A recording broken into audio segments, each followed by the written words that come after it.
What is going on, everybody? Back at you again with another episode of Move the Chains podcast with your host and the man of this hour, Sam McIntyre.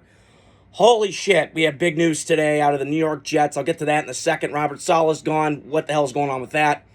I wanted to touch on Monday night's game last night, my post-game reaction, what it means for both teams. Derek Carr, hope you get better, brother. But I wanted to start with the Chief game last night. I watched most of it.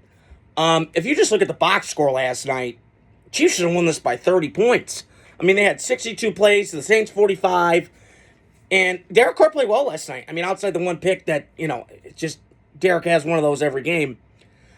He played really well last night, and they were methodical. They were getting, that Clint Kubiak offense with the stretch zone, play action, get Foster Moreau on the tight end, down this middle, wide open in the end zone, obviously in the corner.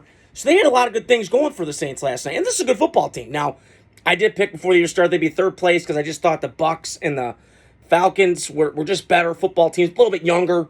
Not to say the Saints aren't good. I just thought they were a little bit old in the tooth. Derek's been there. He's been a long time. Tyrann Mathieu still there. But their defense is still good. I mean, they listen, they gave us some yards last night. That defense, I know Kansas City's shorthanded and everything. But they look good last night. That's a team that could probably go in the playoffs. I don't know about winning the division, obviously, but I think they could be a wild card team until last night. So I want to touch on from both angles of this thing here. The Saints last night, listen, I know they start off gangbusters, 91 points in 2 games, Carolina, Dallas. We know what Carolina is. We know what Dallas is, roller coaster. I don't know if that Clint Kubiak offense is figured out yet. I think that the way that I've seen it is that they have that, it's the Shanahan offense, like a brotherhood, for Christ's sake. I mean, they could be family members crying out loud. The same offense, stretch leg, stretch, boot, throw on the run, get Derek out in the moon. He's run action guy. Trent Dilfer said that years ago, and I trust Trent Dilfer when it comes to quarterbacks and stuff. It got figured out against Philadelphia. Vic Fangio's been in this league a long time. Kubiak's a young offensive coordinator. I would understand him kind of taking him to the woodshed and kind of fuck around. You're going to find out. I will say, though, this was a better game than they had against Atlanta. Which is wild to me. That series is tied. It's just crazy to me. All the wacky times they played over the years. So I've been watching football. The NFC South, I've always said, is kind of a bizarre division. And I think maybe part of it is they just, the SEC's down there. And, you got Florida, you got the Georgia Bulldogs, you got, the LSU Tigers, and you kind of start looking at it. And Carolina's obviously got Clemson and North Carolina in their own state, so it's kind of a more southern, hell yeah, brother, kind of thing. So I mentioned to the Saints that they, I still think they're a playoff team. They're kind of reeling right now. They've lost 3 in a row. They got to get back in the winning column because, to me, I still think this team has a chance to go to the playoffs and be a wild card. But after last night, hearing about with Derek Carr, and I was trying to get to that in a second. He's out for a couple games with an oblique injury. Now, does that mean that the Saints are kind of doomed? Yeah, for a couple games. They got to win. I was thinking about this on my way home tonight from the gym. They got to win at least one of these games. I'm not saying you got to look competitive in these. I think the Denver one, to me, now they got 10 days. Now they got the game Sunday against Tampa at home, and then they got Denver coming in, which is the coup de grace, Sean Payton's homecoming. So Saint fans, it's going to be crazy in there.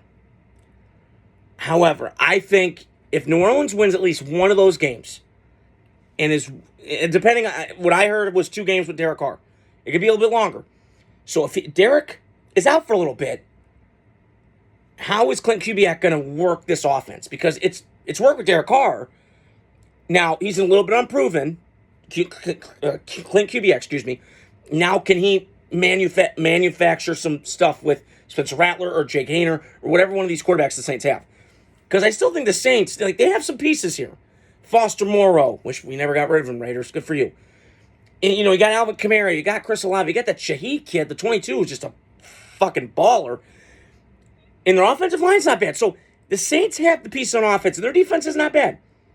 They had some chunk plays last night. That's okay. That happens against Mahomes. In that place. And I will say, though, that when they had the shot last night of the Chief game. I've said this numerous times. I love my dad, Charlie McIntyre. Shout out to you, Dad. I love you. When we went 2 years ago in Kansas City on Monday night when the Raiders blew that game, whatever, that was the most electric atmosphere I've ever been. When they do the beating the drum and then they got the Tomahawk Florida State thing, that was crazy. And it just looks so beautiful on TV. Listen, it's loud whenever I'm on TV. You got to go there and it's louder. It's insane. So I wanted to flip side to the Chiefs. They are 5-0. You got to take the wins that you come from in this league. But listen, I don't. As much as I want to say they're vulnerable, I got the best equalizer in football in the world in Patrick Mahomes, and I've seen him live twice. And Andy Reid's still calling plays. He'll probably do it till he's 80. I mean, until he's done. I mean, I just can't count the Chiefs out. Like, this is like New England, but a little bit funner version. Now, obviously, this version of the Chiefs right now, they're a defensive football team. Steve Spagnuolo might be one of the best defensive coordinators in football. I put Flores on there too. But I think Spags has been with the Chiefs long enough that he's seen everything. Go back to his Giants days when they beat the Patriots twice. He was architect behind those defenses. So he's seen a lot of shit. It's almost like Vic Fangio a little bit when he was with the Niners that first year. I'll never forget the 2011 NFC Championship game. Eli Manning I've never seen a quarterback get the shit beat out of him more than him. Got sacked 6 times. It was a rainy, mucky day in San Francisco at the old Candlestick Park. And, I mean, Vic Fangio's been bringing it all the time. That Niners team was loaded. Every team that Vic Fangio's defenses have had, he's had good players. Same with Spagnuolo. I was trying to tie that in here. But as long as the Chiefs have Patrick Mahomes and they have the brain trust in Andy Reid, who's one of the best play callers I've ever seen, and they have Brett Veach in the front office chair, I don't, with the Hunt family obviously doing so well that they do, I don't see the Chiefs going away. Now, I'm tired of them. My brother's tired of them. I'm sick of it. Now, do I think somebody can knock them off? I do. Excuse me. Is it Houston? I absolutely think it could be. Because I think they have every component to beat the Chiefs. They have an offense that can score points. They have a defense that can make plays. That's going to be a great game. Can Buffalo? I don't know. Buffalo doesn't have enough weapons to compete. Can the Bengals? No doubt. They always play the Bengals stuff. The Bengals always play Chiefs stuff, excuse me. So I think that there's something there. As long as the Chiefs have Patrick Mahomes, they're going to be in games. I'm not worried in the fucking slightest about that. So that was my take on the game last night. But I want to get to something really clear here. The New York Jets fired Robert Saleh today. It's a sad day. I can't figure out what the Jets are doing. This is why they are what they are. I mean, every time I tell my dad, like, hey, he's going to the Jets. Ugh. There's reasons why. The Lions for a long time. The Raiders. God, I love you. I got you tatted, but Jesus. I got you tatted. I just said show it. Come on. I don't get the Jets. I defended Saleh yesterday because his defense, since he's been there, they've been number one in most categories. That's his baby. That's his baby, and they're balling. They've had so many guys go out. They got stars at everywhere. Their corners are good. Sauce Gardner's really good. For me, he's a great corner, but he doesn't tackle. He's a 6'1", 208 corner. You got to tackle a little bit. That Raider Jet game last year, I'm sitting there going, what are you doing? Tackle the guy. And then the linebackers are really good. The C.J. Mosley, and then you got Quincy Williams, Quinton Williams' brother on the defensive line, who's an absolute monster. I said this a couple years ago. You got Packer game when they upset Green Bay, when Aaron Rodgers was in there last year. He was just a one-man wrecking crew. It was reminding me of Chris Jones when he played the Jags 2018, 4 years prior. So, I just don't understand. Like, I understand that it's not look great for the Jets. I understand that. You're 2-3. It's not looking great. You've been up and down. I get it. But you had a 40-year-old quarterback coming off an injury, and you got one of the worst offensive coordinators in the league. But again, you can't get rid of Hackett because that's Aaron's boy. Jesus Christ, here we go. This is what happens when a desperate franchise like the Jets, fuck around. You're going to find out. That's what happens. And you can't fire Hackett. You can't get rid of him because then it's going to sever the relationship between you, the coach, Saleh, and Rodgers, which is always weird to begin with because Saleh, his ego got in the way, in my opinion. I think that's why eventually got ran out the door. I was hearing some stuff today that, that hug on the sideline with the cockeyed, looked weird, didn't look normal. And then Saleh in the summer with the unexcused, dude, that's where self-awareness is really key. And I want to tie this in. Self-awareness. You got to know what you are, right? Self-awareness. It reminds me of Derrick Rose. Years ago, I heard this from Coward, and it was so funny, and I could relate it to life and football. But Derrick Rose, a couple years ago, he's been hurt so many times. He's one of those athletic point guards that can't shoot, but he's so, oh my God, exciting, oh my God. He had a quote. He's like, I'm trying to take care of my family financially. And we're all like, what? You got $100 million in shoes. What are you doing? That's self-awareness. And Robert Saleh in that instance didn't have self-awareness. So, again, I could blame Saleh for the Rodgers thing and all this stuff.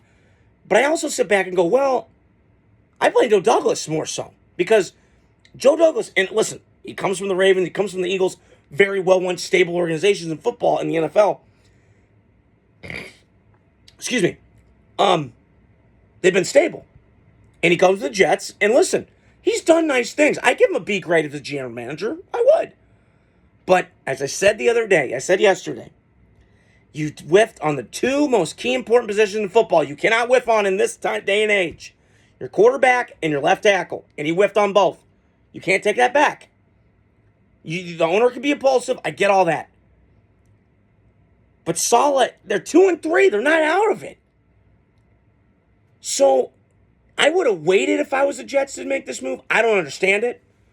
I've heard different viewpoints today on what's going on.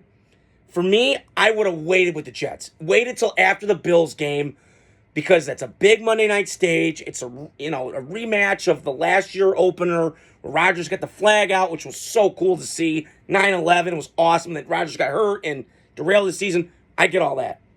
But it's another rematch in New York, in the Meadowlands, for the Jets to kind of flex their muscles a little bit. Say, you know what? We're going to get this thing rolling. Because if you're 3-3, you're right there in the first place in the AFC East. You're right there. And honestly, that division right now is kind of for the taking. Buffalo, as I mentioned, they have some weapons. Josh Allen's still Superman. He's great. But they're weapon deprived. I mean, they got Dalton Kincaid. They got Dawson Knox. They're trying to run the ball and do the play action game. I get all that. But you got to have weapons to beat the Chiefs. You got to have more weapons. And then I look at the Texans, okay, they could compete with the Chiefs.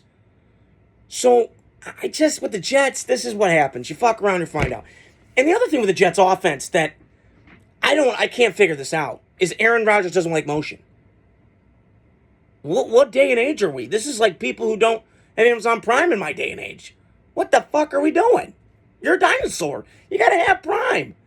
So, I don't know why Aaron doesn't. Again, this is why I've been critical of Aaron Rodgers. Exactly why. And there's another guy in this league that reminds me of Aaron. It's the little midget guy up in Arizona. And I just got to say something because I know I'm getting on topic with the Jets, and I just wanted to say this. Kyler Murray disgusted me Sunday. He disgusted me. He threw a pick to Bosa. It was a freak play. 30-yard interception return, and Kyler just stands there. That's like gawking at a girl who has a nice ass. What are you doing? That's not mature. And I go back to this with Kyler, and I've been banging this fucking drum all the time with quarterbacks. You need to show leadership, and he does not show it. Sitting on the sideline by himself. Not, Buda Baker got hurt, as I mentioned before, and he didn't go on the field. That's a problem. And listen, not my fault, not my problem. I know the Raiders years ago wanted to take him. I said, hell no. Don't do it. I'm seeing this with Shador right now, and I'll talk about that tomorrow on my reaction with the Raiders. But I'm out. But the Jets, this is what happens. You fuck around, you're going to find out, and you give all the power to Aaron Rodgers. I don't know what happens. I hope the Jets get the right guy. Because when I look at this roster, it's not bad. There's a lot of components. You got pretty good running backs. Your line's okay. You got something there. But it comes back to ownership, man. It's the Browns, it's the Raiders, it's the Lions for a long time, not now. So let's see what happens with the Jets. Monday night's going to really determine it for me. Can they beat the Bills at home? Where Buffalo's kind of reeling. That's going to be the key. If they can beat Buffalo, maybe maybe Saleh's out of the building, maybe it brings some juice with the Olbrich guy, the bald-headed guy, the Jets coordinator, defensive coordinator that's become the head coach. We'll see. Maybe they react differently. I don't know. But this offense ain't going to change. You can't get rid of Hackett and get rid of Rodgers. So it's a mess. And this is what happens with desperate teams that have low sports self-esteem. Exactly what happens. So we'll see what happens. I just wanted to hop on here tonight. Like I always say in my videos, hit the subscribe, like, share button. Tell your friends. And I'll talk to you guys soon. More videos will be coming out this week. Have a great night.